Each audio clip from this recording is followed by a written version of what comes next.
Kerrit Podcast. Podcast, good song. Yeah, this sounds like something carrots could grow to. Crunch into us. What's up, Doc? What are we doing? I don't know. Fuck them. Crunch.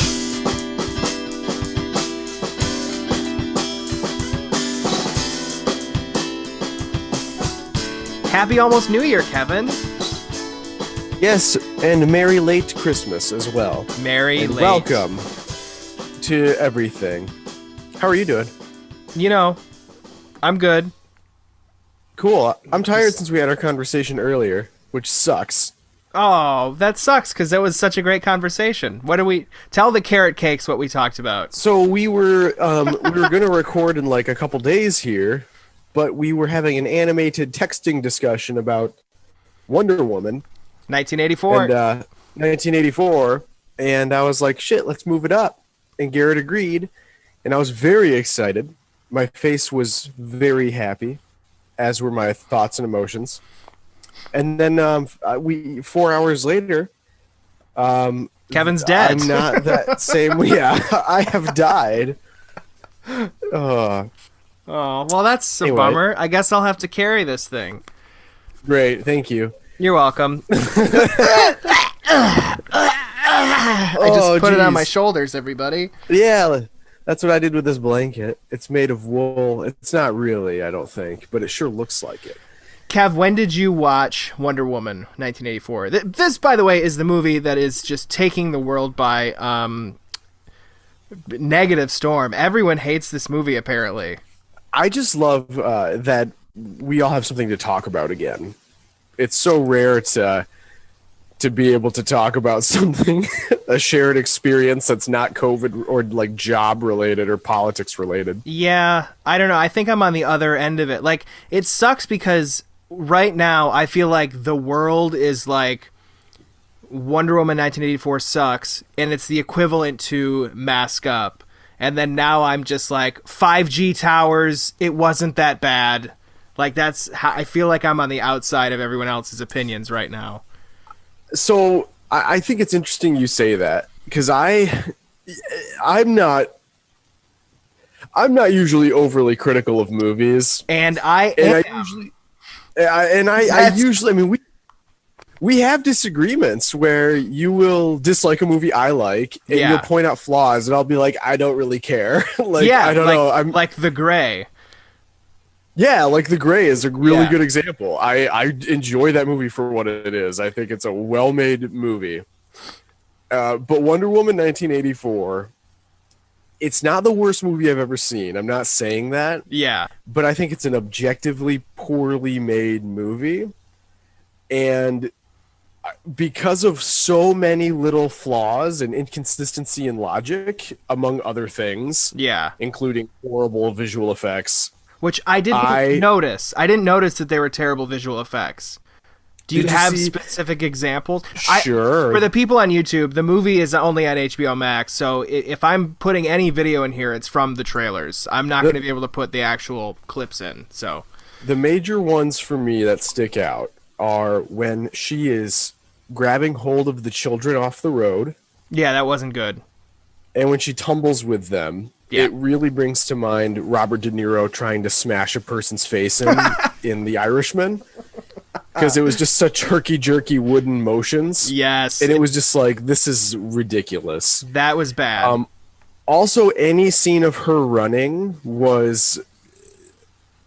I don't know if you can make... I think you probably can make a good running scene. I mean, with current visual effects, I think you can find the right people to put a scene together. But the way it looked for me was almost like like a first draft of an effects scene. For me, it was shocking to me that they let that go, actually, because it looked so weird. well, that's for me. It looked exactly like Captain America: The First Avenger when he's running, and it also. I actually don't think that I would agree with you there. I mean, I would love to see the scenes compared, but something feels more based on my memory. It feels like you can feel Steve running a little more, whereas in this one, it looks like she's almost. I don't know. Like it just looked stupid. Okay. to me. That's fine. I'll say, I mean, I can, that whole sequence in the desert was pretty solid overall. I actually was like, this is kind of cool. Like, that was a good action scene. And it was definitely a tribute to Raiders of the Lost Ark. That's what it felt like to me. I thought so too. I thought that was great. And so that was cool, but, and this didn't bother me as much as it did other people, but, I mean, there's a car chase with machine guns and rockets exploding like a mile down the road, and these kids are just like, LOL, like, no offense, but you're in the Middle East, right? Like, even then there was a bunch of shit going down. You'd probably take cover. Duck and cover. Dude, this was the 80s, man. I mean, this was 1984. They didn't know.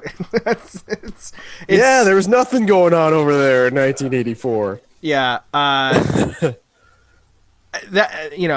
See, the thing, I think the thing with me is like, first of all, it's DC, so I'm not expecting much. And then I saw all of the like hate. Like, my Facebook for a day and a half was filled with this movie raped my mom. That's what I keep scrolling, and people are just hating it, trashing it this much. Like how Wonder Woman raped Steve Trevor. That's what people are saying. And it's like, I mean, it's a little weird. Yeah, someone brought that up on my Facebook wall, because I posted, I'm halfway through Wonder Woman 1984. When does it get bad? And then, a flood of comments. Like, everyone tore this movie apart. And I finished watching it, and I do think the second half is not as good as the first. And then someone did bring up the fact that by the way, spoilers. I'm going to say that right now. Yeah. I have to really quick plug my computer in and make sure that the connection's a bit less shaky. Oh no. Am I freezing? It's okay. No, your voice is fine. It's the imagery. It's not matching up your lips. It's like a bad lip sync. I know how that goes. Well, that means that yours probably isn't syncing up, so maybe it will now. Sorry to the YouTube people. How about, and now Kevin is frozen and gone. How about now? Am I here now? Nope. Hello? I Can just you hear me now? I'm just going to be on my phone. Well, if you can hear me, I'll still... Oh, there we are. Yay. This is me. What am I doing? You're holding I am not a crook. You're holding up peace. You're either a tiny Asian girl or Richard Nixon. Okay, so... But yeah, someone brought up that so when Steve comes back, played by Chris Pine, when he comes back, he just takes over the body of somebody else. Right. Now, Quantum Leap style. Yes, which I didn't really mind. I thought that was a fun way to do it. I thought that was like an interesting way. And then later, the end of the movie, everyone recants their wishes. The dumbest part of the movie. I know. It's so impossible. But that aside, things start vanishing. Like, bombs are just like, oh, the missiles are vanishing. And it's like... So dumb. Wait, why? So why are they just blipping away when Steve could have came back as himself? So there's no need for this thing. And I think the only reason... That's what I mean. I know. The only reason that is there is because it's creating dramatic tension. So... But it's sacrificing its internal logic. That's what I'm saying. Yes. You can do whatever you want, and that's what they end up doing, is just whatever they think would look cool or be cool. Yeah, and that's a pretty big plot hole of the movie. So it's like, if you just suspend that, or maybe there's some other way that you could have like explained it away. The problem with this movie is that there are so many little threads that are like set up and they're being tied together, and you cut the knot off at the head. Like, it doesn't come together. There's no It's such a messy movie. It is so messy. Yeah.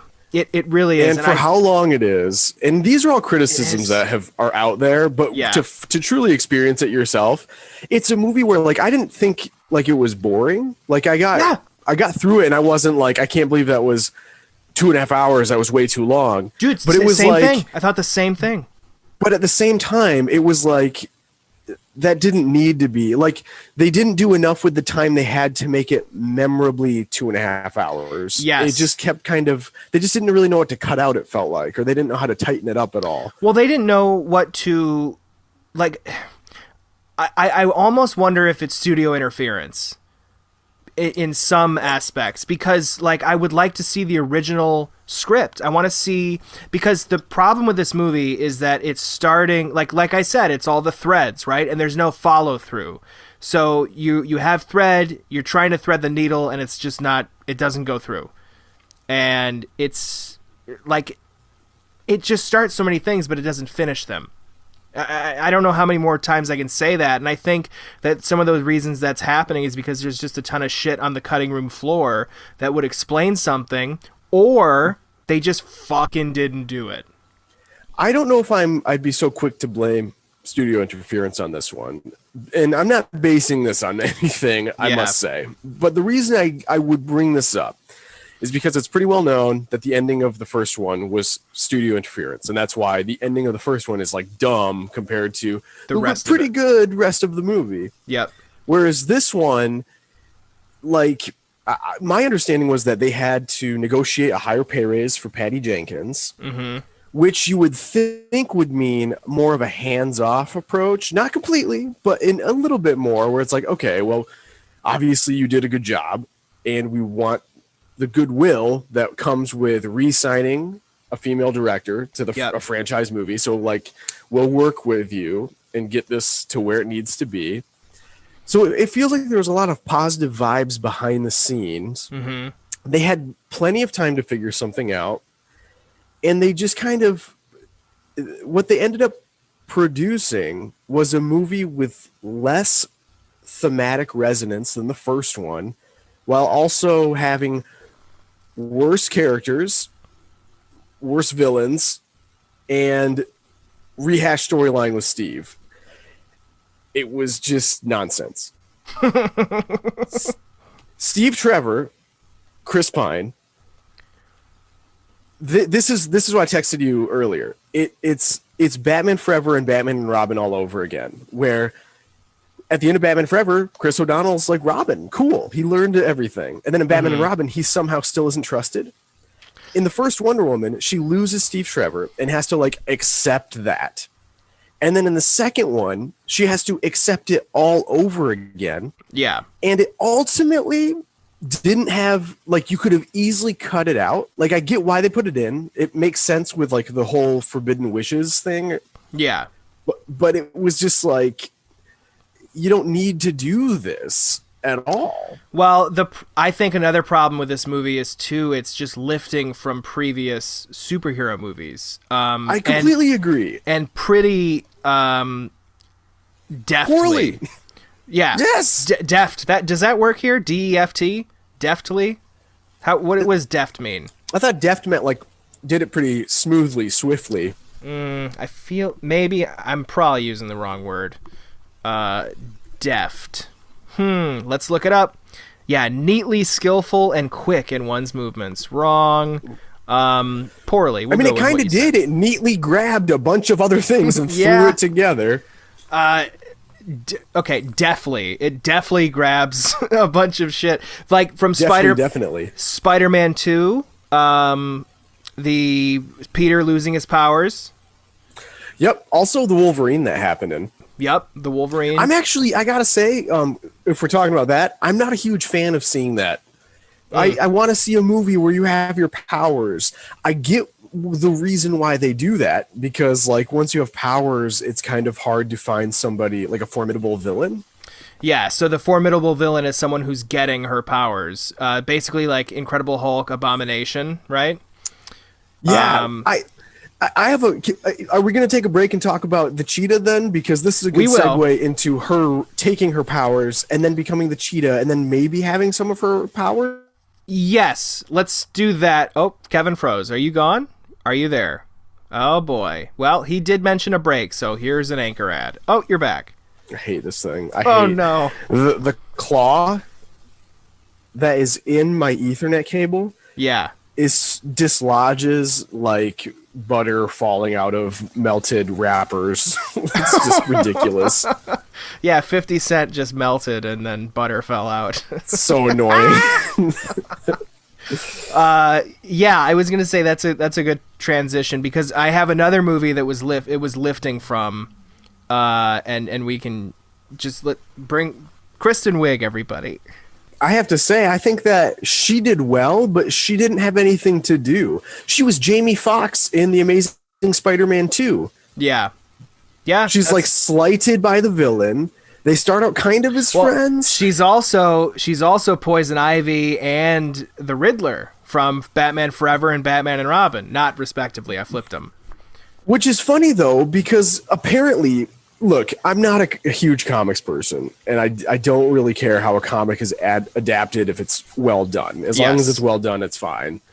But there is definitely a good, like, picture this. You eliminate Steve Trevor, so she's not interested. We covered romantic interests in the first movie. Mm-hmm. We should focus on friendships in this movie.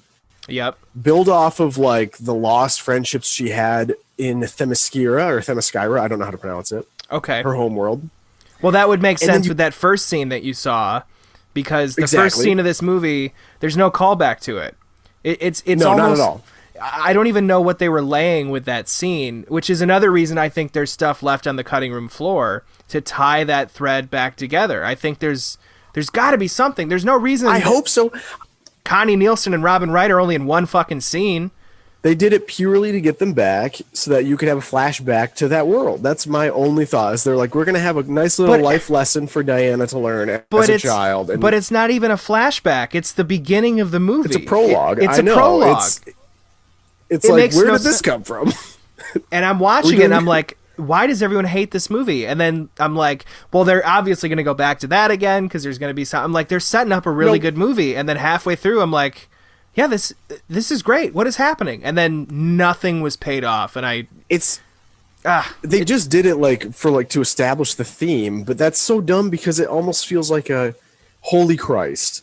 Am I still here? Yes, you're here. Okay. It just doesn't. That's the thing, is like it doesn't feel like. It feels like two people made this movie. That's the issue. Where it's like two comics who are, one's a ventriloquist and one is a mime. That's not comedy. Neither of them. It's like a musical comedian and then also a one-liner comic. So the longest form of joke and the shortest form of joke came together and then tried to make a joke backwards or something. It's like two worlds that don't collide. Yeah, I would agree with that. I mean, yeah. I have to say, so it's weird though, because I actually liked that opening scene. Yep, same. I mean, it wasn't groundbreaking, but it was exciting and fun, and it was back in the world, and it kind of showed the games that they did. And I know people are calling it American Gladiators, and that's fine to joke about it, but it was well done. Yeah, I agree. And then it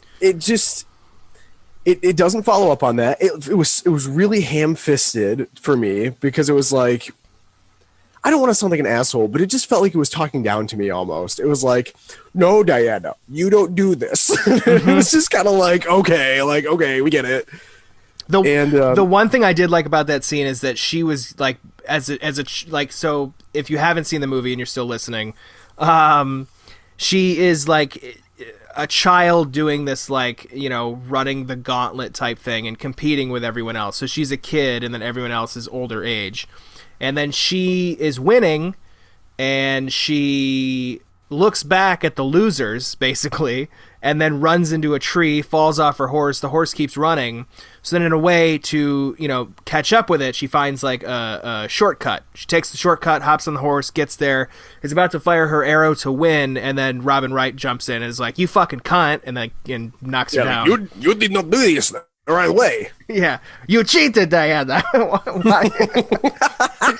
She sounded like Eugene Levy in Almost Heroes. It was it sounded like Edward James Olmos in Stand and Deliver. That too. How do I teach these kids? Any man that look at her, I kill him. It was just like, oh no. What is that? License to Kill? No, it's Almost Heroes. Oh, I don't know the quotes to that. Eugene Levy plays a Frenchman. It's hard to watch. I don't know how people. It is. Jackie Chris and I. Farley looks like he's gonna die in every scene. It's so depressing. I know. Jackie and I just watched it, and I watched it all the time when I was a kid, and I was like, "Oh, this will be funny." And then we watched it again. I'm like, "There's parts that are funny, like the bald eagle with That's the egg." the only memorable bit for me. I know. Is her saying, "I only needed the shell," and he's just like. Well, just the whole time where he's like the third time he's like, "You can get your little birdies," and he's like, and then he's like, "Okay," and he grabs it, and then like the sound effect, and every time he hears it, he just. The best part for me is he eats the first eggs, goes and gets the other ones, and then he's like, well, how am I gonna like not eat these this time? So he sees like the boar, and he makes bacon, and he's making bacon, and he still makes the eggs with the bacon.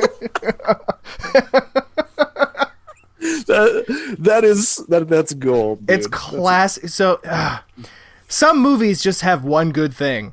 Yeah, and you know that's what, and like Wonder Woman 1984, it was like the good part was, I guess, the chase scene in the desert for me. I will say this, there's a lot to talk about with this movie. See, that's another thing too. Is like it is 2.5 hours, and there is so much crammed in here. It almost needed more in a way. You know what I mean? Like it did. Like I think everything was necessary for what they were trying to do, but there's like lines of dialogue here, or something else that should have been written here, or expand on this here so it makes more sense. It's just like it's thrown together, and it's long, and it's like you got something, just fucking put a bow on top, tie it together. Oh, 1 sec. Let me see if this is for me. Good ad. Oh, hey, we're back from the ad because it was not for me, and that's great. Okay, so let's can we talk about the cheetah then? We were going to talk about that. You were going to say I keep something. segueing all over the place. You were going to say something about how long it is. So one of the things I was actually going to say, I don't care about how long movies are as long as they're good. This movie was a case of you needed to cut stuff out though, and not from the movie itself, but from the script. You needed another draft. It was not all together in this movie. It wasn't remotely close. So I think they should have. You would cut Chris Pine. I would have cut Chris Pine. You only need to focus on one of those other villains. You don't need both. I didn't hate Maxwell Lord. I thought he was really ridiculous. Compared to the first movie. I liked him probably the most. I really like the. Okay, I'll be honest. I think that's my favorite part of the movie is him and his character and his motivation and his idea. But this is his. There are a couple things I have take issue with his charter. Kevin is taking umbrage. Everybody, I am, because he's let's take a look at this. Right. Okay. This is the main villain to Wonder Woman, who is like basically the female superhero. I mean, Superman. She's a god. Is he in the comics? I don't know. Probably. I don't know. Okay. Does it matter? Why do you ask? It does, because inventing a villain out of nowhere when you have so much source material, especially in the second movie, is fucking dumb. Like what Star Wars did with their sequel trilogy. Yeah. Like ignoring all those books and stories out there. Well, I'm not sure about that, but I can tell you, you've gone from the God of War in the first movie to a businessman who is pretty Trumpian in his bullshit. Really quick, he is in the comics. Okay. Well then, okay. he's just a salesman. He's a snake oil salesman. He's Yes. on the verge of bankruptcy. He's not particularly smart from what I could gather. He's desperate, obviously.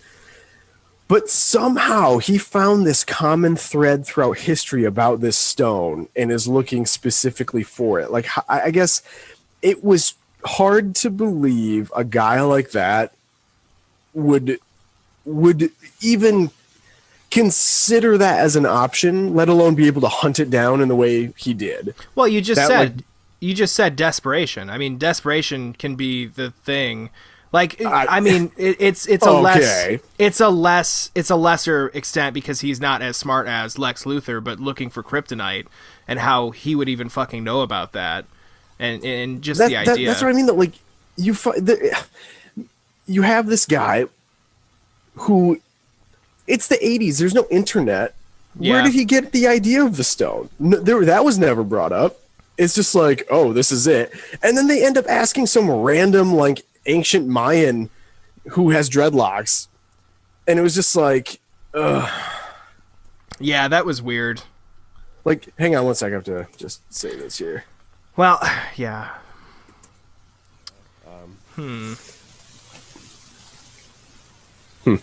So yeah, Yeah, he was in comics, he's been in live things. Yeah. it's like, so he's this business guy. Okay, so he gets the stone. Okay, I don't really buy it, but that's fine. He gets the stone. And then slowly he decides his ultimate goal isn't oil, but to literally transform himself into the stone so that he can gain other people's I don't know, gain different parts of people so that he can grow like the Riddler. Well, yeah, it is like the Riddler as well. I think his goal to become the stone is that, so first of all, no one else can have it, right? And then Yeah. secondly, he can become the most powerful person on the planet by gaining access to all these things. And I did just look this up, but he is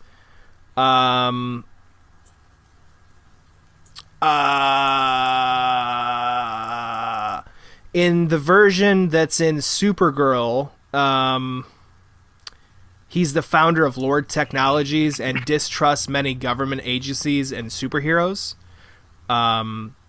So okay, that I feel like But there's again, something. this is like comics. Like, this doesn't have anything to do with the movie. No, I know, like, but who cares? What I'm saying is I think the well, that was Supergirl, the live action show.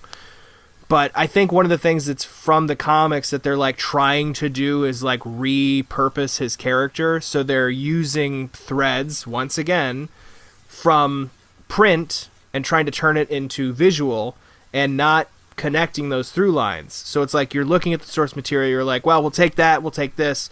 And then once you take that and this and you don't expound on it and use the whole property, then now you're just like, well, how did he what? And when you don't pay homage to what you're taking from, what you're doing is you are creating plot holes without even meaning to, as it's getting jumbled up into your script. And I Well, think that's the issue with him. I can see that being the situation, actually, because it gets to a certain point. Once he absorbs the wish stone, that's when any sort of logic that has been established is gone, and you have to be like, oh, I guess you're allowed to do that in this world because of what's happening. Yeah. Easy example being, at first, Steve is he takes over someone's body. Yep. So you think there needs to be some kind of physical thing that you can put the wish in. When the guy wishes for coffee at the beginning of the movie, another guy comes in and says, hey, I can't find this guy. Do you just want this coffee? It's not like the coffee just appeared. Yeah. So I was like, oh, this is interesting. Maybe they're going to try to find a way to like a clever way for these crazy wishes to happen, where all of a sudden like certain small like Final Destination type shit starts happening and it impacts the world over. And it didn't do that. It ends up being just missiles appearing in midair or like in the ground. Like the president's like, oh yes, like, okay, here they are. Wait, what if when he became the stone, it changed the game? So it now no longer has to be something that's in the world. Like, for instance, the coffee, right? And then she wishes for Steve, so he takes over somebody else. And then Kristen Wiig wishes that she could be like Diana. And this is where I thought they were doing it. Every time she got stronger and took more of... I thought she was, like, taking Diana's power. I thought that's what they were going with. That's what I think is happening. That's how she got injured by those bullets. But no, because apparently that, like, they say it in the movie where Chris Pine being there, it's like a monkey's paw, right? That's what they say, where if you bring something, like you wish for something, something takes away from you. But, like, and her thing was, like, her powers. So she loses her powers because he's there. But, like, why fuck up that other guy's life because she made a wish? So it's like, it's two things. If they would have made it where he was there just on his own, and then she was losing her power because Kristen Wiig's character was stealing it from her, that would account for two things, like the coffee and that thing, and then her losing her power, but it wouldn't account for him not taking someone over. So it's like, this really needed a rewrite. Like, I think that's the number one thing taking away, because my point was like, well, what if then that once he became the stone, it changed the game, so therefore it didn't have to take over someone else, or someone else, like, you know, bringing two coffees when they couldn't find the other guy. I guess, but I think that just points to the messiness of the movie, where it's like, okay, so all of a sudden all the rules that have been established are thrown out the window, so we have to learn a whole new set of rules, and technically it's seemingly at will, those rules are skirted. I mean, you can do whatever you want. This is one I'm surprised no one brought up, but when his child is looking at him on the TV, which another thing is like those signals or whatever are quote unquote touching, and that's how everyone is able to just like make a wish, and it's just because you're hearing and seeing the thing on the TV, and that's how it works or whatever. You remember what I'm saying? Yeah, I totally do. I have something to tell you about that when you're done. That thing, I was just like, okay, that's where the movie's going, fine. But then, when his son is looking at the TV and wishing for him, like, I want you here, Dad, I wish you were here, Dad. Like, why the fuck doesn't he come there? Like, yeah, you'd think he would disappear and reappear. Exactly. Which he should have, if the wishing thing is working. Also, his son wished to have his power. Like, I want to have your whatever, Dad. And he's, like, touching him as he says it, and then... Like, nothing happened? Is his son retarded? Like, why didn't it work for his son? I thought there might be a reversal thing happen where all of a sudden the son unintentionally is getting like killed internally by having all these wishes, and then Max Lord would be like, "What did I do? That was an accident." There were so many things like that they could have done, and they just didn't. They were like ignoring it. That would have made this movie a lot better. I mean, I think I'm still right now just like, it's not the worst movie, and I think people are reacting so poorly to it because of the awful year we've had, and it's one thing we're all able to commiserate about after the election and shit. But it's like, it's not the worst movie, and I think what you said was great, where you said it's a missed opportunity, and that's why it sucks so much. The thing with me is, there are certain movies you all of a sudden start talking about them with other people and talking about where you thought the story was going to go, or ideas you had during it about what could happen next. And, and our ideas with are a movie better. like this, there's so many missed opportunities. I know. I mean, here's the easiest one of all. Okay, the first movie is set in World War I. Never seen that before. That was cool. Yep. And then they could have set this movie at any point in time after that. They could have done the 40s, the 30s, like a gangster movie, or like the 50s, or the 60s, or the 70s, which would have kind of made more sense because of the Linda Carter connection. Yeah. But they go with the 80s, and it ultimately has no bearing on the plot whatsoever. Whereas in the really first doesn't. one, World War One, 100% had a huge thing to do with that movie. Yep. They could have set So the it second was one in just like- World War II. Had her battle Nazis. Team up with Indiana Jones. Literally anything. Why not? I mean, honestly, like, I mean, I would have preferred you could have brought all the other characters back from the first movie then too. The movie that made it successful, like pull them all out of retirement for some kind of scheme. I mean, this is why we should be screenwriters, Kevin, because all of our at least ideas, pitchmen, like yeah, all of our ideas that was I think really are frustrating better. to me. I just couldn't believe it really, because it wasn't well done. It felt like it was riding the coattails of Stranger Things. Like it felt like, oh, hey, 80s are popular now. Let's do an 80s movie. And then they do it in such a way where they're not really paying homage to the actual decade. They're just taking like the bits and pieces that people seem to remember from that era. I've seen people say that too. Like, if this movie really would have leaned into the 80s, because the first one really leaned into World War One. I mean, it's it really did. Whole centerpieces about it, and it's the whole plot. And this was just so happened to be taking place then. And I also love too that like in the 80s, I don't think everyone had a TV. Like there was a friend that had a TV. Not everyone had one, right? I don't know. Most people had TVs in the 80s at that point, I think. Yeah. I think so. Well, I guess poor people weren't making wishes and getting those granted and then having to recant them. I mean, So I don't want to get into that yet, but oh my God. Like, let's you wanted to talk about the cheetah. Let's talk about Kristen Wiig, because I had another okay, let's movie talk that about they the lifted. cheetah. Yeah.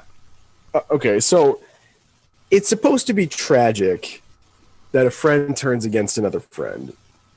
But they had one scene where they were friends eating like lunch together. Yeah. And then it's never built upon after that. You're just supposed to sort of take it at face value that these people like each other. And so that happened. She wishes for Diana's powers.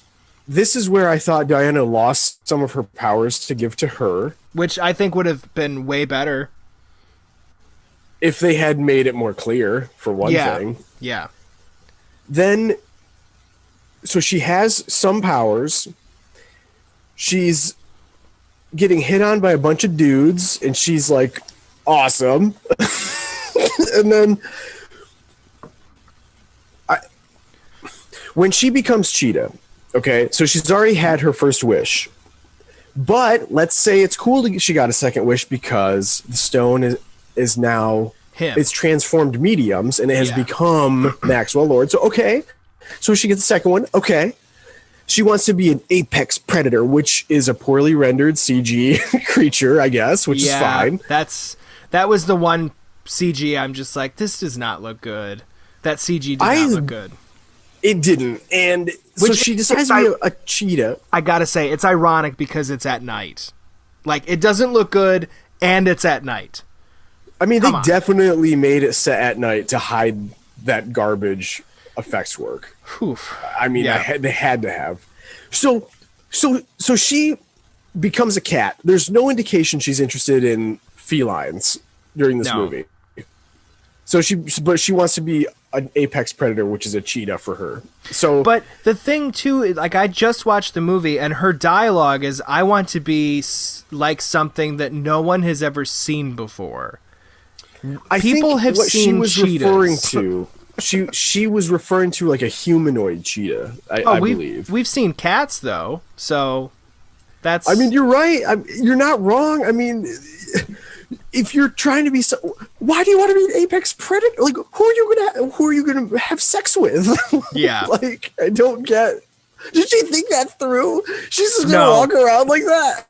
Well, Come on. I will say this. I don't think that's what she had in mind. That's what Pedro Pascal had in mind.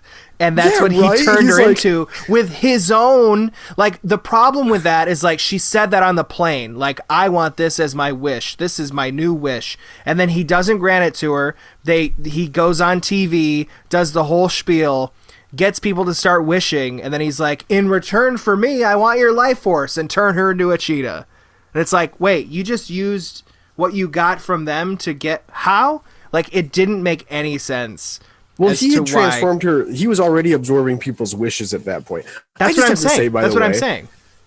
This whole thing, this conversation about absorbing wishes and like taking life force and stuff, I think is dumb. Yeah. Personally, yeah. I don't think it's necessarily critical of the movie, so it's hard to use it as an actual criticism. But it's just kind of like, what, like, I wish for this, and I'm gonna take your life force. It's just like, in the sense of the movie, it makes sense because he is now the stone, and that's what the stone does. Right. So yeah, I in totally that get respect, it's like I have to willfully suspend my disbelief. But this is the line of this is the story they chose. This after is the World story. War I. They're gonna turn this into like I like Monkey's Paw stuff, but it was just so campy for me. Like him being the way he was, and the way everything, the way people just wished for things. I don't know. I don't know if you can do that in a way that would make me not think it was a little dumb. Yeah, the guy wishing that the lady would drop dead in the restaurant. And then just be like, I renounce my wish. And she's like a zombie then? Like, does she wake up and be like, I saw God? Like, and he was a televangelist. That's what he reminded me of more than Trump. I've seen a lot of people. I've seen a lot of people bring up the Trump thing, and I'm like, I didn't really see it. I saw it as more of a televangelist. That's what I saw it as, because this guy is like, he's slimy and greasy. I see Trump as like fucking dumb, slimy and greasy. Yeah, he's slimy and greasy, but also like me looking at him, I'd be like, oh, what a fucking idiot. But this guy, you'd be like, he's probably not the best guy, but I don't think he's the worst. Like behind, in just in front of your face, but knowing what's going on behind closed doors, you're like, well, he should probably hang out with this kid. I mean, I just see him as a Joel Osteen televangelist, like snake oil salesman. I can see that too. I just think that equally applies to Trump. Trump. You're right. Like, and I guess for me too. Okay, we're not done with Cheetah. The thing about Cheetah then becomes Wonder Woman takes this armor that's been chilling on Earth for like 1,000 years, waiting for use again or whatever. Yeah, and it's the strongest metal known to man. So then the Cheetah instantly destroys it. Yes. And while she's instantly destroying it, I'm thinking to myself, okay, so is she A, just a cheetah, or B, a cheetah with some of Wonder Woman's skills still, or C, a cheetah mixed with other powers that made her this apex predator that she was wishing for? And all three of the answers indicate that she would still not be powerful enough to demolish that armor, as far as I am concerned. True. Yep. So I hated that. It was pointless for that armor to have wings. Wonder Woman can fly now. Can she do that in the comics? Are you aware? I really don't know. I'm assuming she did as Linda Carter. I feel like I remember. She cannot in Justice League, which is like that. Yeah, because she just learned to, because she was talking to Steve, and he's like, "Yeah, it's just air and whatever. It's easy. It's like everyone could fly." When the character was first introduced, this is from Screen Rant. When the character was first introduced in the pages of 1941's All-Star Comics number 8, the Princess of Themyscira famously flew around in an invisible jet, which was brought to mainstream audiences by Linda Carter's 1970s Wonder Woman show. Scrolling. Okay. So it wasn't a part of any official canon up until recently, if anything. Yeah, all that changed with 1958's Wonder Woman number 98, which saw somewhat of a retelling of Wonder Woman's origin and her first meeting with Steve Trevor. In the issue, Diana sees a plane explode as the pilot ejects. Diana literally leaps into action, but she's unable to make it to the plummeting pilot. Luckily, however, Diana realizes she can ride the air's currents, essentially acting as a superhuman kite, and is able to make the save. More likely than not, this is where Wonder Woman 84 drew its flying technique from. As Steve tells Diana in the movie, flying is so easy, really. It's just wind and air and knowing how to ride it, how to catch it. So, it's from the original comics.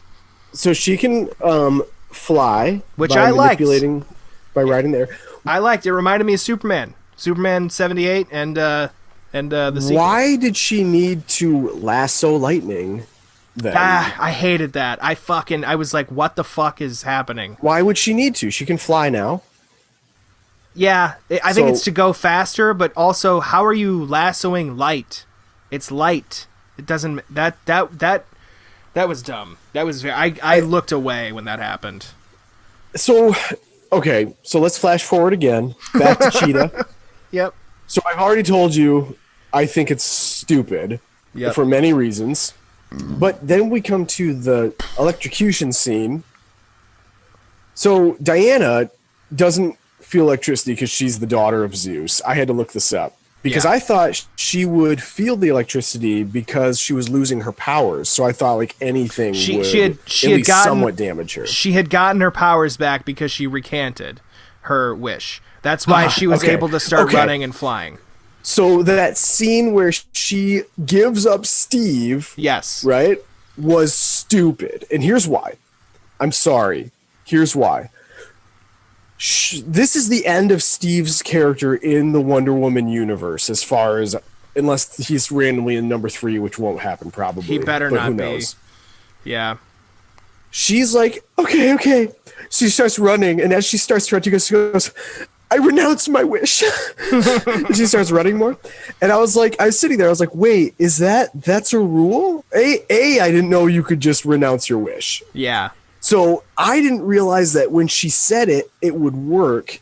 And then I all of a sudden realized, wait a minute, that's the end of him also. Yep. And it was so funny to me. It was just ridiculous. When did they introduce the concept of being able to renounce the wish? This is what I'm saying. There's another line of dialogue where they discover something about this rock that's like within 72 hours you can renounce your wish. Like just a fucking line. Just a line of dialogue. It's almost like when I was watching this movie the first time, I was writing things in my head explaining why they would work.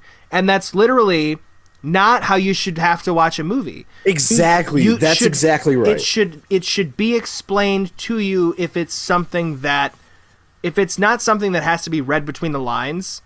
And those are definitely things that should not have to be read between the lines. I also explained Kristen Wiig turning into the fucking cheetah. It's similar to the symbiote in Spider-Man 3, where Tobey Maguire turns into a huge fucking nerd because it accentuates the negative things about you, and one of his negative things is that he's a fucking dork. So he becomes more of a dork. That's why the symbiote affects him in Spider-Man 3 like that.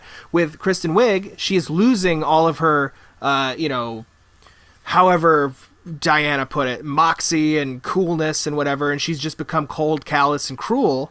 So therefore, she wants to be the baddest bitch around, becoming that apex. It's the same thing as the symbiote. It's just making her more evil. So I was like, oh, okay, well, that would make sense. But there's no fucking explanation as to that. I mean, there's not. No. Yeah, I mean, I'm not wrong.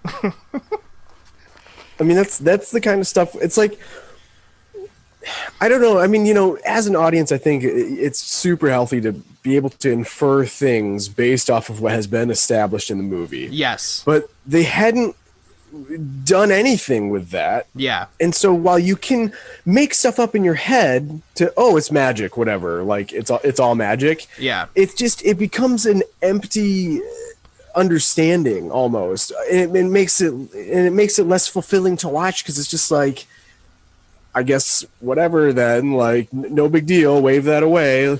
Nothing matters. There's a difference between inference and, not there at all.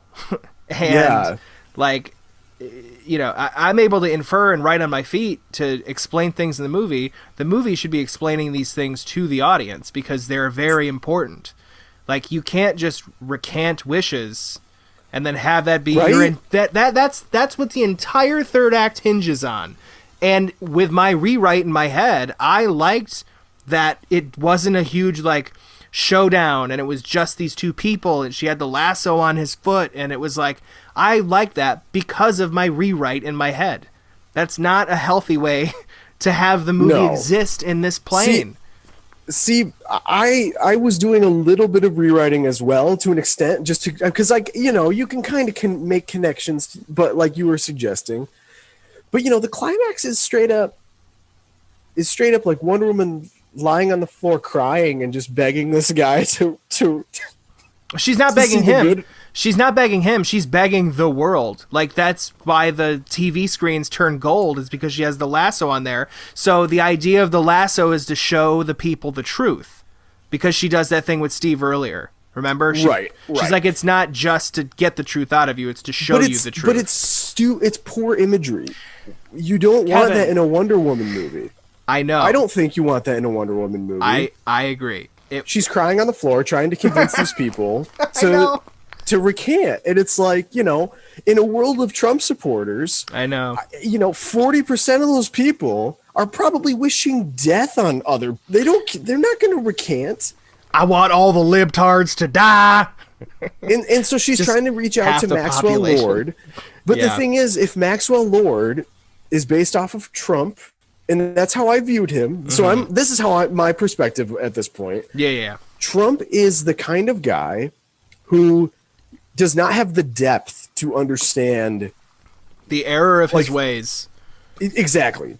Yeah. So if you're trying to beg him, even with the lasso of truth, if the lasso of truth is around a sociopath, they're still not going to have that reasoning within them. And so it was just weird to me it was so jarring, you know. We're in a world where, like, I know, in the world we live in now, it's so tone deaf for the world we live in right now. And it's like, I read a review that was like, this is the movie the world needs right now. And it's like, I get what you mean, but it doesn't work because that's not what it is right now. You can't just rely on nostalgia or like, you know, goodwill towards men to save the planet. It just makes no sense to me. I mean, isn't it strange that, like, if this movie would have come out before Corona, I don't think it would have been, like, without that, I don't think that would have been in our heads as much. You know what I mean? I don't think it would have. I think it would have been more welcome. I don't think it would have been more welcome, but I don't think that specific criticism would have been held weight as part of my diatribe against it. Yeah, there's so many other things in the movie that I mean, there's only 3 action scenes is an easy example. I mean, that was kind of weird. The first scene was a bunch of mall robbers. Like, I mean, she's killing motherfucking, like, armies in the first movie. And in this one, it's just like, she's not too wonderful for how Wonder Woman she is. It lowered the stakes and raised them at the same time. But it didn't, I never felt the world was in danger. Also, see, that's another thing, too, with this movie, is that we have to remember this takes place in 1984, and the events of Batman versus Superman and Justice League still exist. So, they're not nuking the other countries. Like, you know it's not going to happen. This event does not hold any weight on the future of the franchise. So, it just exists there in this plane of, like, here's a story, you know? Oh, Kevin died. Goodbye, everybody. Can you see me again? Yep, I missed everything you said. I didn't say anything. I just said I hate this thing again. I heard everything you said about Justice League and how it's not overall going to impact anything. That's a good point, though, right? It's just like, here's an adventure, and you're like, don't make the stakes that high, then. Yeah, I mean, to be fair, I think that DC's trying to stray away from that universe, so they're kind of like soft rebooting it with the same lead. That's how I feel. I mean, Justice League was not successful, nor was Batman versus Superman. But they're getting the HBO Max Zack Snyder cut, but that's only like hardcore fans that are going to care at all about that. I mean, if it's good, I wish that was canon. Oh, I mean, I agree. If it's good, they should bring Zack Snyder back, baby. Like, Oh, yeah, let's they do should. it. But we're in the minority. I mean, I adore Batman versus Superman. I still do. I just watched it like 4 months ago. I thought it was awesome. I'll bring this up. Director's cut of Batman versus Superman is better than what we saw in the theater, right? I think so. So, if this movie got a director's cut, where it added, half an hour or whatever, do you think it would do those threads correctly like I'm talking? I think I would of course I'd watch it, but I don't think it would. I don't know if it would solve everything or even anything. It was. I think there are some fundamental issues with this movie. I mean, bringing back Steve Trevor, don't do it. Just don't do it. It's not going to work. Yeah. The cheetah as a comic character works. In the movies, kind of looks like a leftover figurine from the movie Cats. Mm-hmm. Not going to work.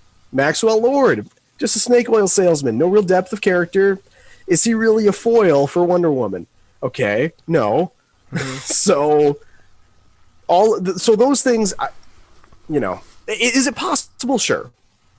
Is it probable? No. It's so strange. It's like, I think I'm still at the point where I'm like, this could have been a good movie, even with all those things still in it. But if it was done correctly, like, if their goal was to not have weight on the rest of the movies because where the franchise is headed, I think all of these things could work for kind of just a jaunt in the 80s, Right. But right. They made it so serious. And I think one of the great things about the first one is that it had heart and it was funny and it didn't take itself very seriously, but it was also epic at the same time. And it still had the third act. Bah. But the thing, too, about the first one is there's such a journey that's going on there. Yes. She gets to Earth and she's so naive. She thinks, we'll kill the god of war. Everything will be fine. Yeah, fish out of water. Yeah, and so come to find out, it's not so simple as that. And the god of war ultimately won because he's like infected humanity with the desire to like kill each other in World War One. And so it was just weird to see that. I mean, she lost in that movie to an extent. Yeah. And then in the second one, there's no theme like that. And if there is a theme, it's about selfishness, and everyone recants at the end anyways. So it's nothing like the first one. And I don't want it to be the same as the first one, but I want like something that's at least realistic. The first one ends up being realistic because it's conceptual. It's like it's infected. It's part of humanity as a whole. Like this urge to do battle when you felt you've been wronged. And in this one, it's like, I recant my wish. It's just stupid. Well, the third one, it was greenlit. They're making a third Wonder Woman. What do you think about that? I'm gonna watch it. Yeah. Well, I think they can do it. I do. I don't think Patty Jenkins should be writing it. I think she should only be there as the director and like the guiding force. Now, did she write the first one? I don't know. She wrote this one with Jeff Johns, and Jeff Johns has not had a great history with screenplays. Apparently, he's great in the comics world, but screenplays, it's been pretty lackluster. Okay. All right. But while you're looking that up, I do want to say one other thing, which was, Wonder Woman 1984. There was like one thing I was just like, bro. Oh, it was about the particles. When he's talking with the president, and he's like, the particles, does that mean that they're actually physically touching the people? And that was when I was like, what am I watching right now? Yeah. Because it literally flashed to me. I was like, this is Vines too. He's just saying, oh, so that'll work, baby? Let's find out. Like, I guess that's the flimsiest excuse for this entire like last act to work, are these particles. And then you also have to then rely on the fact that Wonder Woman's lasso is also infecting these particles. Mm-hmm. And that was just so just flimsy. Yeah, that was the part where I was just like, oh no, okay. But that's what it was. And I had to like accept it to go with the rest of the movie, but at the same time, I don't think it was pulled off correctly. So I pulled up who has written what, and I am fucking terrified of the future of a lot of movies. Dave Callahan, Jeff Johns. He did Doom. Yes. With The Rock. But he also did The Expendables. Good movie. He wrote the story and the screenplay, and then he was, characters for 2 and 3, so it was just the first one that he did. Right, and then the bass guy. The story for Godzilla. Screenplay for Zombieland Double Tap, which was fine. I've not seen that yet. I would like to, but I've not seen it yet. He's writing the screenplay for Mortal Kombat, Shang-Chi and the Legend of the Ten Rings, and Spider-Man Into the Spider-Verse 2. Oh boy. Yeah, that's what I'm not...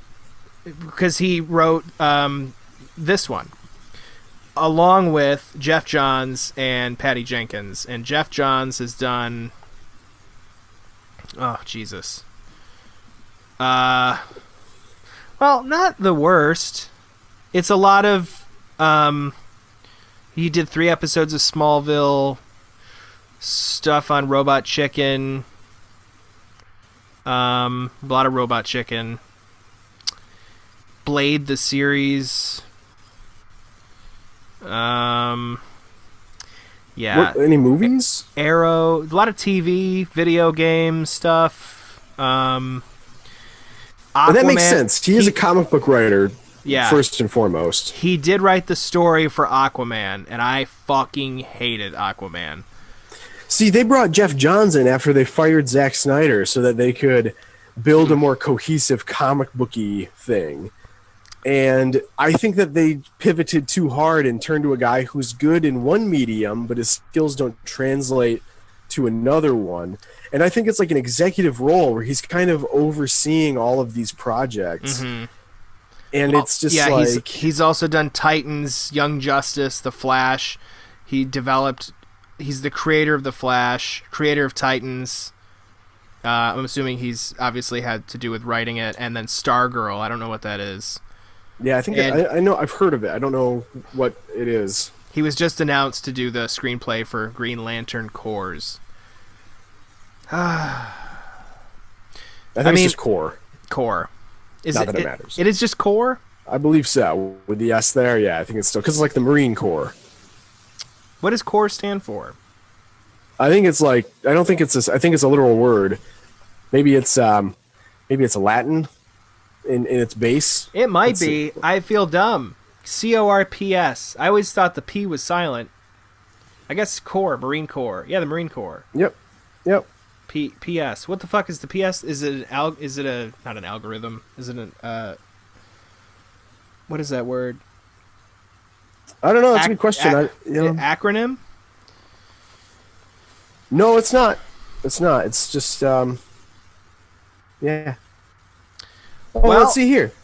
There is a word core which derives from the French word for body. Which is great because that's what you want to think of. It's like a military body. At least it's not whatever. Dead body. That's poor taste. Well, so yeah, I think the thing. Here's the thing. I didn't think it was. Oh, one last thing. Mm-hmm. There was a scene that reminded me of Rise of Skywalker, and this is a new trend I've noticed in movies, and I think that it needs to be talked about because I have not heard of this anywhere else yet. So I feel like I've discovered something. This is exciting. It's the trend of major studio movies putting in either a song or a theme. So it can be either it can be someone singing, or it can be like a Hans Zimmer score. Mm-hmm. During a cool moment that's supposed to inspire emotion and maybe even bring a tear to your eye, but instead you just think to yourself, you're trying to emotionally manipulate me and you've not earned this moment, mm-hmm. and it comes off as even worse because of it. I'm going to give you my examples. Okay. Rise of Skywalker. I don't remember anything from that movie, but I'm pretty sure it's at the very end during the battle scene. There's like beautiful John Williams score and like shit's exploding all around, and it's supposed to be this emotional moment, and you're like, I don't give a shit about any of this. Why are you pretending like this is cool? Yep. Contrast that with Lord of the Rings. Whenever that theme spikes up, when there's a cool moment happening, you feel it, and you're like, this is epic as fuck, and you're just like, come on, give me more.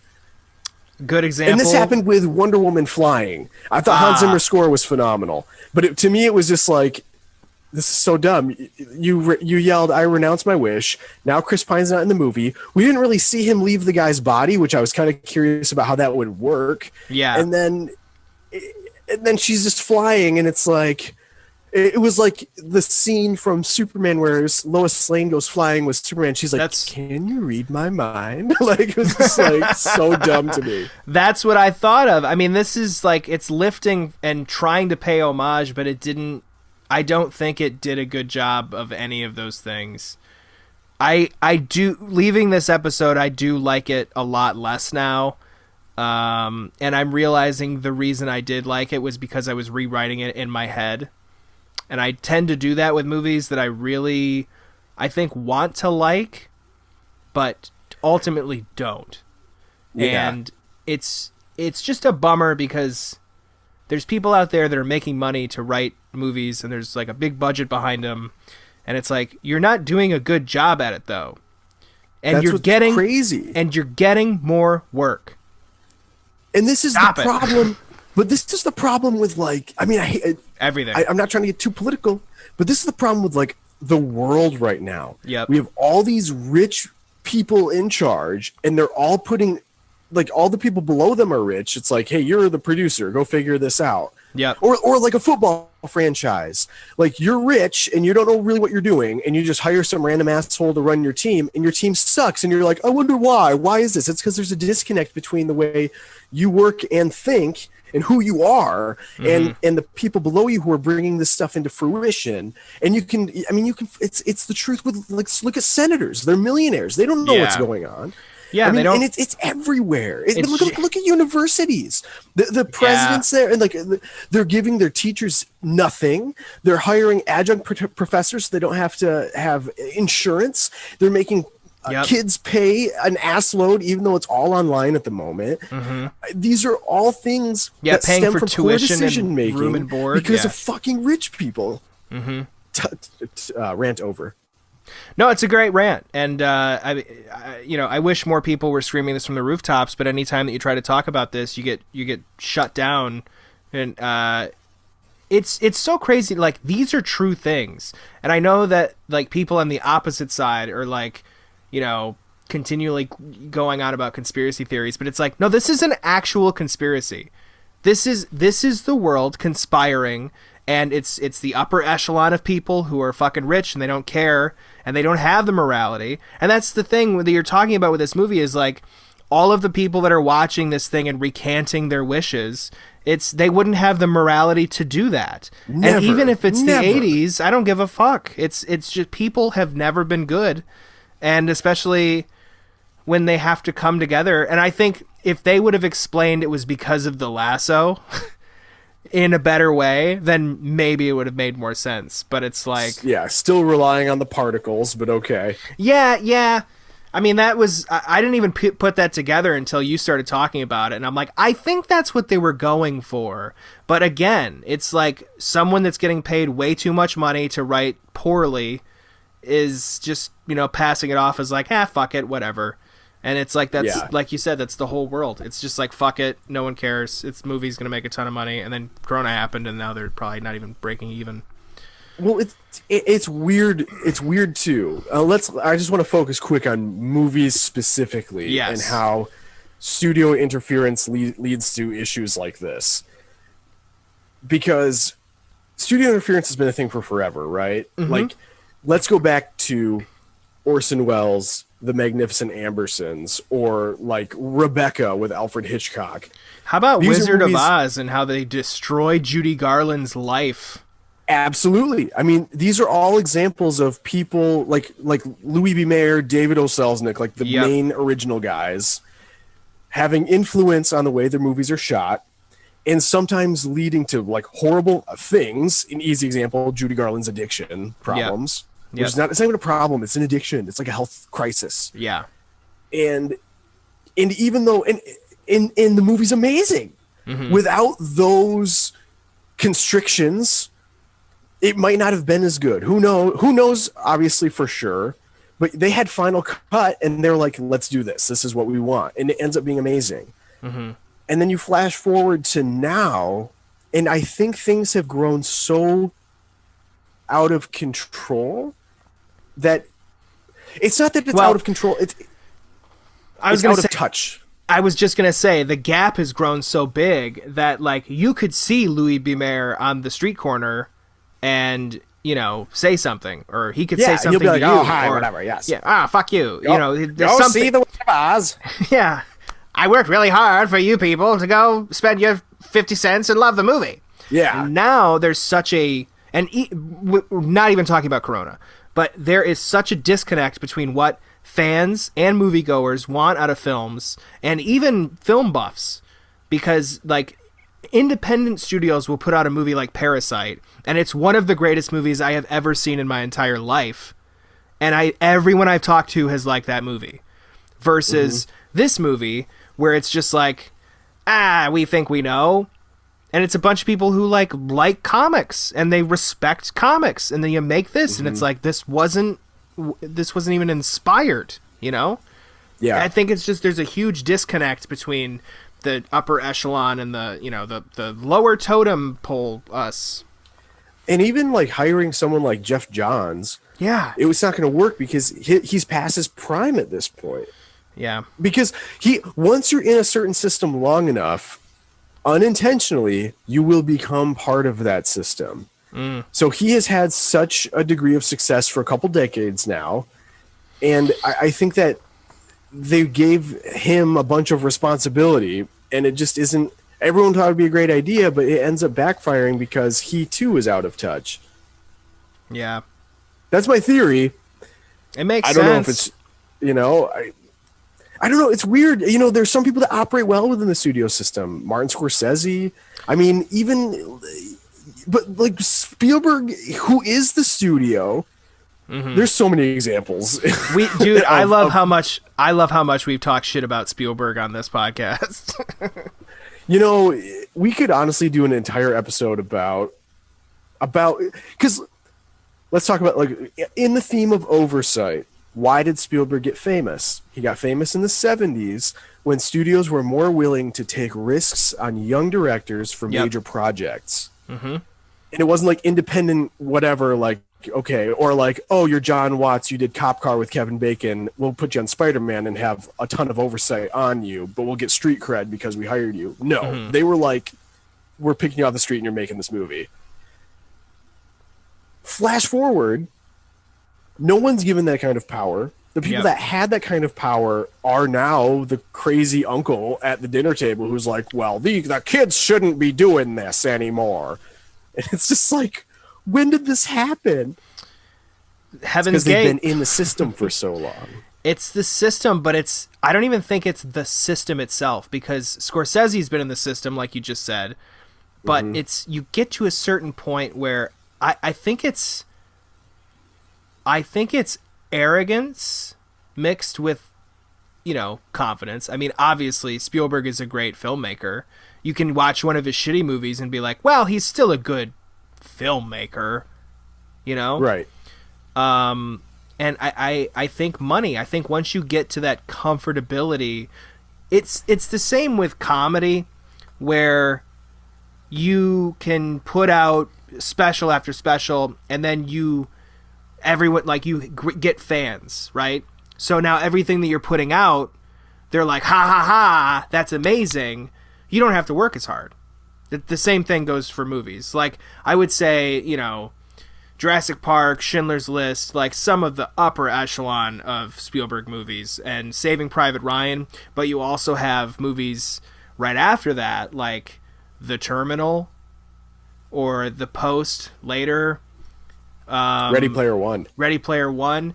But then you also have gems like Lincoln, Bridge of Spies, and Catch Me If You Can. Like, those are great movies. Those are, like, it's hit and miss, but it's like, it's just so weird to see someone who's so overly confident make duds, you know? Like, it's like you're still trying to find what people are into because you're so detached from what people want. And you can put out something that maybe people won't like, Silence, Martin Scorsese, but that's a goddamn good fucking movie. Because he believes in it and he knows that it's good. That's confidence. Arrogance is fucking The Post. Yeah. That was I thought it was a very pandering movie. I was like, what is this? Yeah. I was excited to see it. I thought it would be, because Lincoln is great. Lincoln and The Post are such spiritual brothers or siblings or whatever, where they're dealing with like a major piece of history. They're focusing a story around like paper. I mean, around a message or a specific message that's in paper. In Lincoln, it's a bill they're trying to pass, and then in The Post, it's a story they're trying to publish. Yeah. And each one has an all-star cast with a bunch of fun characters. And for some reason, the movie set in the 1800s is more fun. You wouldn't expect it. You'd think there'd maybe... I mean, you'd think it'd be a little more boring. Maybe I'm being stereotypical. But the Post was just like, what is this? Let's be honest. Lincoln is nothing without Daniel Day-Lewis. I mean, that's... I think that's a fair point. That's what it is. I think all the performances surrounding him are great as well. And I think that they're also good characters. I mean, like, I remember, like, James Spader is hilarious in that movie. He has a great bit part as a guy. Tommy Lee Jones is great in it. He has a great part as a senator. And the list is, honestly, it goes on. I mean, Joseph Gordon-Levitt's in it. But come on, man. He's fine. The star power of Tom Hanks and Meryl Streep of The Post. That's what's weird is you watch that movie and it's just I was being sarcastic. I know, yeah, but it is. There's a degree of truth. I mean, you'd think it's a similar recipe, and it was ham-fisted. That's my word of the episode, ham-fisted. And it's so funny to see someone with like, he's like the other movies that I'm thinking of, like Schindler's List and Saving Private Ryan. They're also ham-fisted. But they're not like... But they're not, though. I don't think. No? There's nothing overly schmaltzy about those movies, whereas The Post has a sheen of schmaltz. I guess schmaltz... I never thought that ham-fisted meant schmaltz, but then also I said deft earlier, and that was not the right word. What is ham-fisted? Let's look up ham-fisted. Ham-fisted. We're going to look it up. We're going to do it together. Both of our faces are going to grow. Ham-fisted definition. Glow. Clumsy or bungling. Ham-handed. Yeah. Incompetent, inept, unskillful. Yeah. Yeah. Those aren't Schindler's List, but I wouldn't say that like The Post is bungled or incompetent. I would just say that it's like I always thought ham-fisted was like hitting you over the head with something. I thought that's what you were saying. I mean, that's what I was going for. Yeah. Was more of like an overly, I mean, I guess schmaltz probably is the better word. Yeah. Not saccharine, but not realistic at the same time. Yeah. Even though it's based on a true story. It is. It's funny because... Not completely true. The only part that I actually remember from that movie is when... there's a girl at the end of the movie trying to announce something, and a man cuts her off and says the same thing, but like in a louder voice, and everyone pays attention to him because he's the man. Jesus. And I was like, that's amazing. Like, that's what this movie should be. But it just, maybe they're trying to shove too many historical events in one time frame. I'm not sure. Yeah. I haven't seen it in a while. Maybe, you know what? Maybe I'll watch it again. Maybe it'll be good this time. I just remember it not being his best, but I was like, I would rather have watched All the President's Men. I would much have rather watched that. I never. Dustin Hoffman. Oh, Robert yeah. Redford. I got that mixed up with All the King's Men when you said All the King's Men first for a second. I was like, yeah. wait, there's a different one? And then you said All the President's Men, and I was like, wait a minute. Yeah. No, there isn't All the King's Men, but yeah. Yeah, there is. There's two. Yeah, the Sean Penn remake. That no one saw and liked, and then the original that everyone loves. Mm-hmm. So. Well, it's just, movies. It's. I've said this so many times, but all you have to do to make a good movie is just make a good movie. That's it.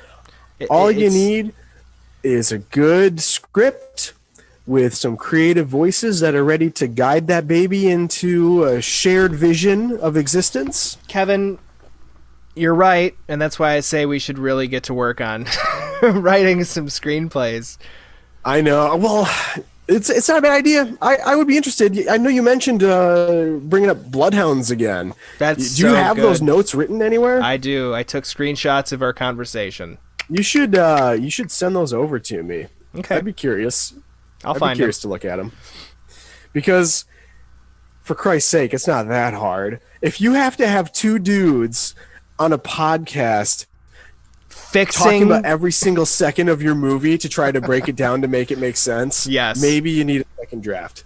That's all I'm saying. Yeah. And also, the reason people are shitting on this, it's not the worst movie ever made, but come on, it's been on the shelf for a year. Yeah. It's the follow-up to Wonder Woman. You had plenty of time to work on it in general. You had like at least a 2-year turnaround time. And yeah, this is the craziest thing is that you're right. This is what they decided to go with. Yeah. I mean, they're like, yeah, we'll have this snake oil salesman as the villain, and her kind of friend turn into a cheetah and and we'll bring back Steve Trevor. He's going to inhabit this guy's body. One thing about that, too. Do you think he came back because he was contractually obligated to come back? I think he came back because Gal Gadot cannot act. And so they needed the heart and soul from the first movie to make her a human in this movie. That's what I think. Interesting. I have to say, I think she's okay. Yeah. But I just don't think, and I think this is also a problem with the script and the directors, though. Like, if they had been more aware of this, they could have. You can cast anybody in a movie and film it the right way. Look at The Room. That's a perfect movie. Tommy Wiseau's not a great actor, but he knows how to act in that movie because he knows the content. You're tearing me apart, Lisa. You think of everything, Lisa. I already ordered a pizza. Although I wasted.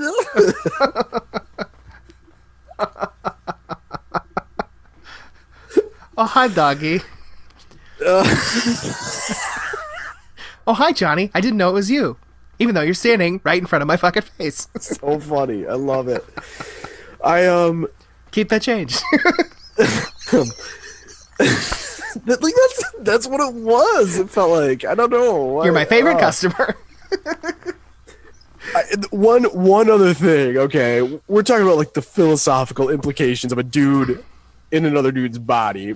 Yes. So let's forget about the rape thing, and we'll forget about the fact that he's putting him in mortal danger.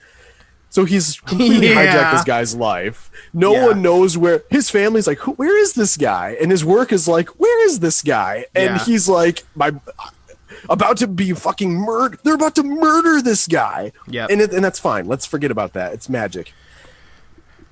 What I don't like is, have you seen Down to Earth with Chris Rock?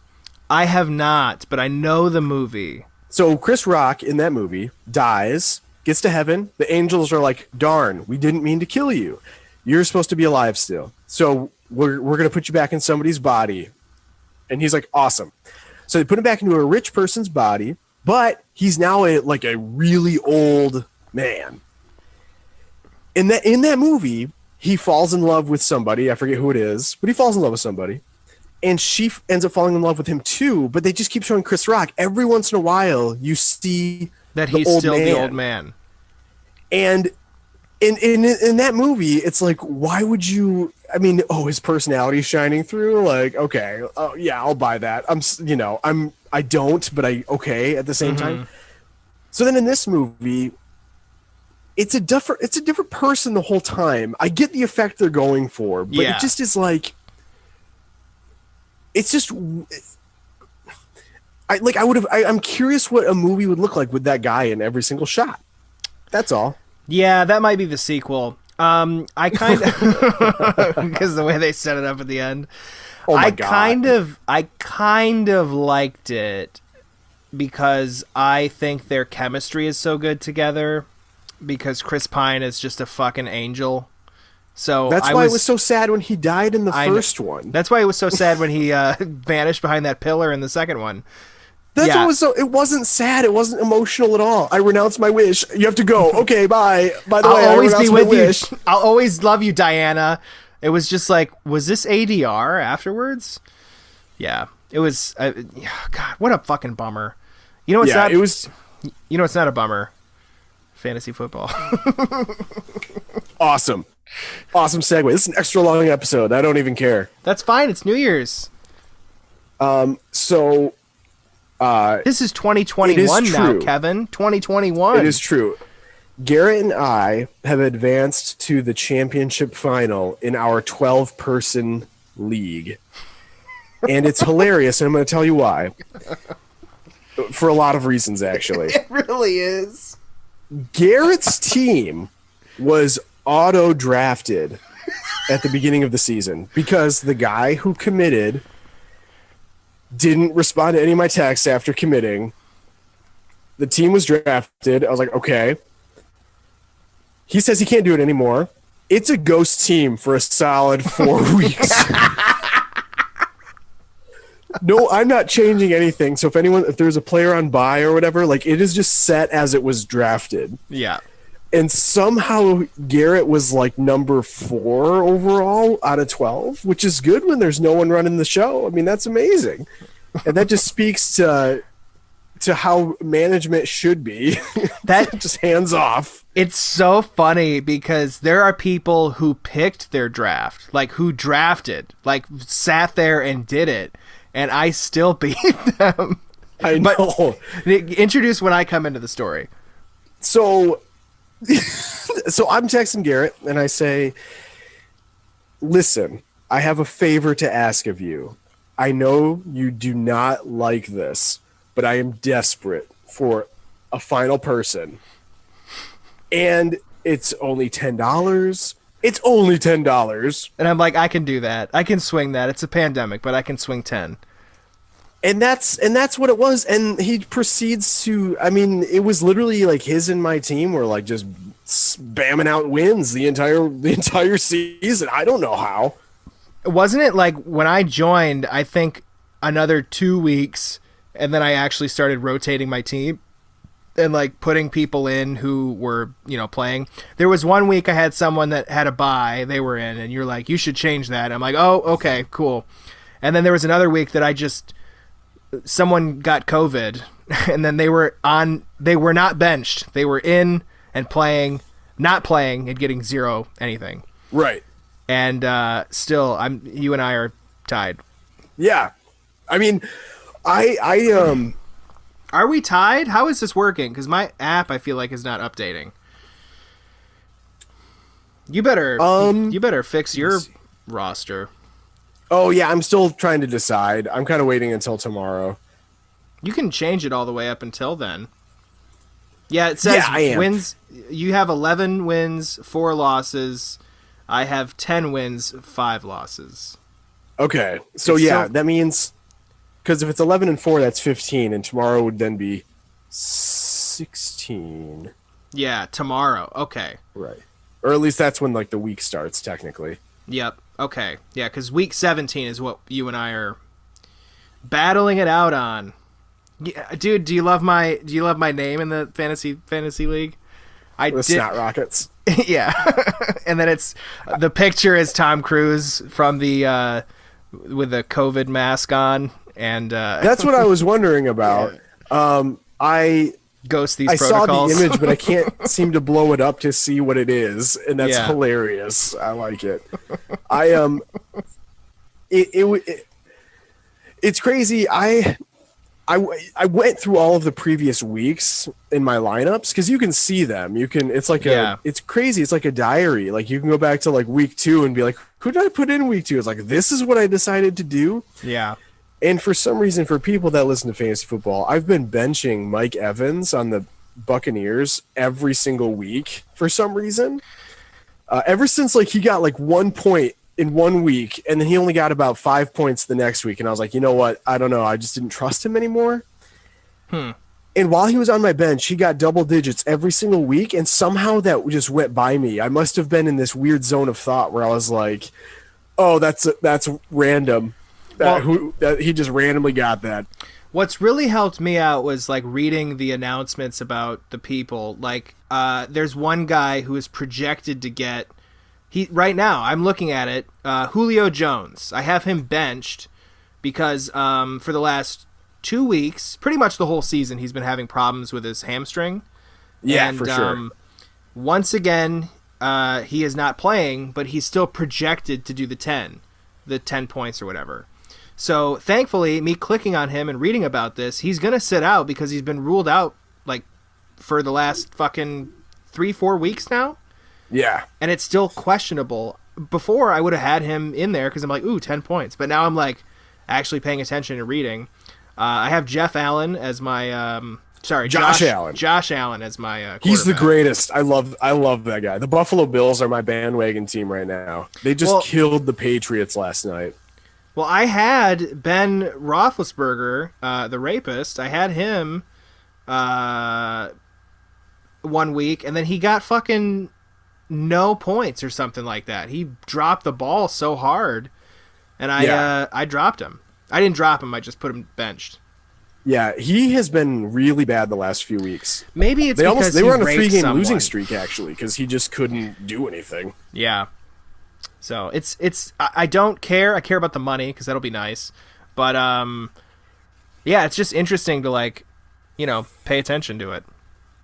And Zach Nestor, he's a listener. He's he's in the thing too. I know. I felt bad. I was so nervous this last weekend because my Mike Evans. I've been benching Mike Evans this whole time. He went up against Detroit. It was an historic game where it was like, I don't know, 47-7. The Lions lost horribly, just completely demolished.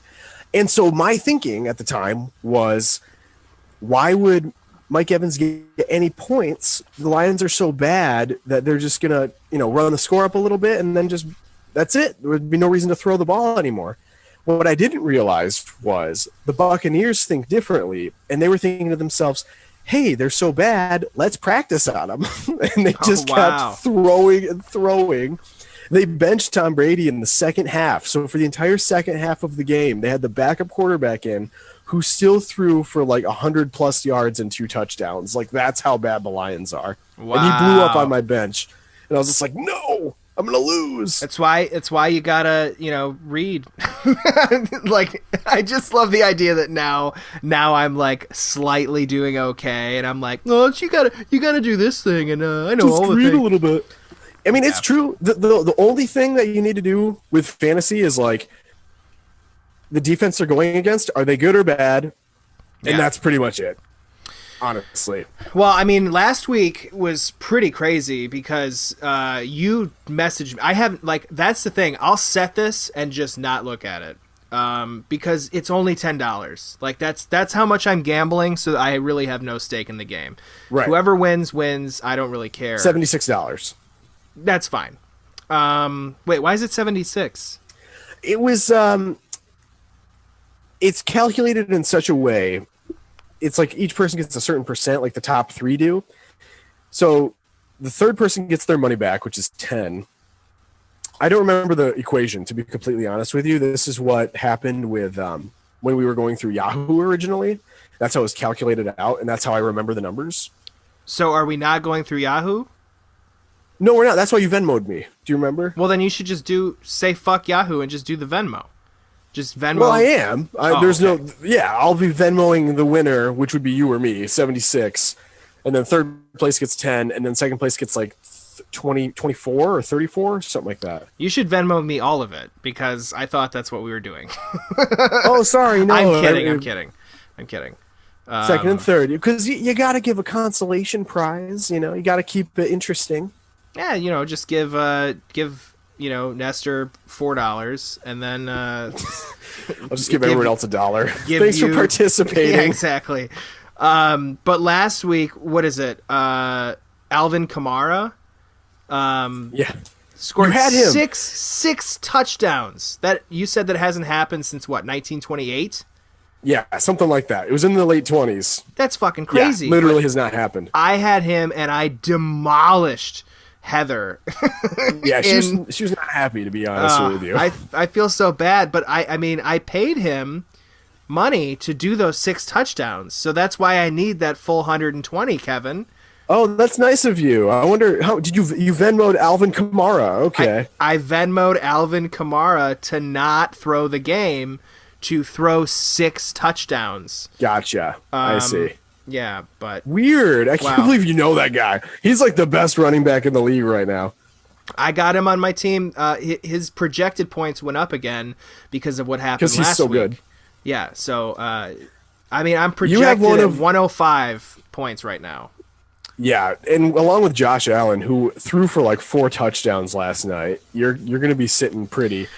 My thing is just my whole goal is like, hope, whatever. I haven't really paid attention to it, and I think that's for my benefit because I haven't been stressed about it and double thinking everything, and I think that's like I'm going in and I know some people's names, and I'm hoping that it works out.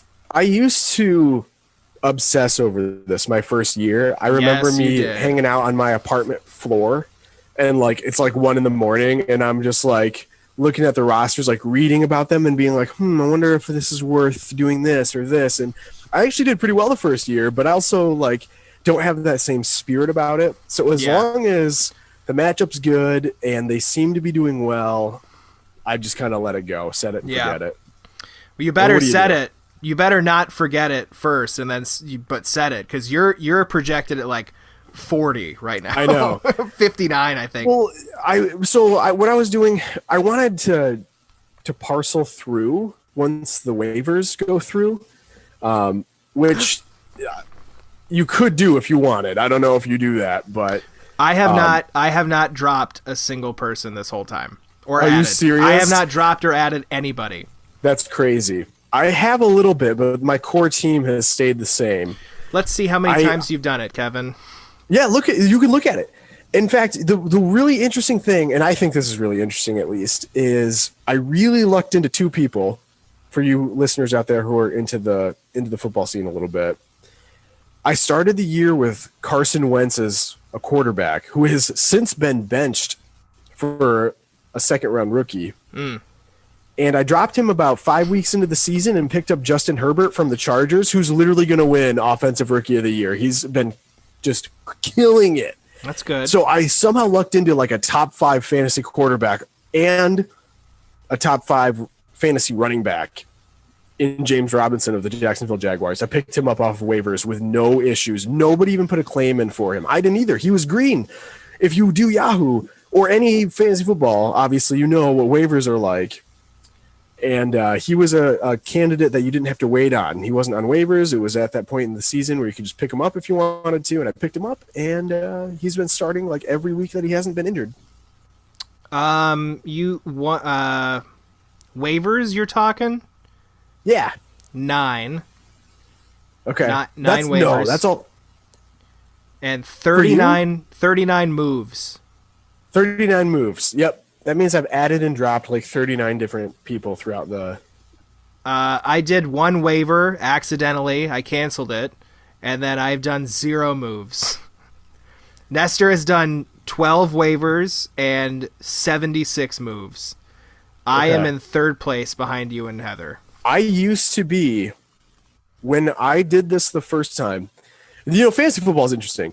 I did 1 year where... when I was in Spain, I remember this specifically, every single person I drafted was not on my team by the end, and I made the championship and got 2nd place. That's pretty great. So I did a bunch of moves that year. But it was you know, you got to go get what you're given. If you need someone on waivers, do it. If you don't do it. That year I needed a bunch of help. I remember I was just like, God, I'm gonna suck. This year, a lot of what I did was based on the tight end position. I just couldn't find the right tight end. It was really bad. You're like, this one's too small, this one's too big, this one fits just right. Exactly. Goldie, sort of.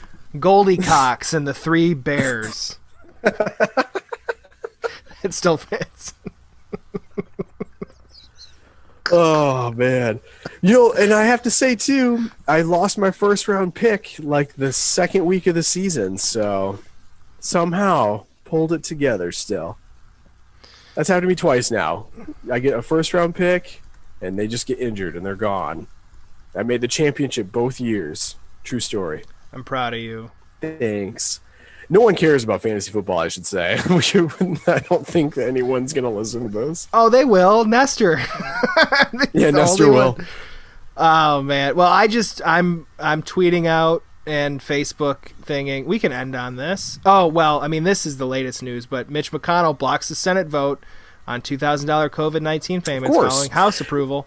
Yeah, he's a fucking cunt. I hope someone kills him, but... As a person who is on Reddit, and I would love to quit eventually. I would love to quit every online social tool eventually.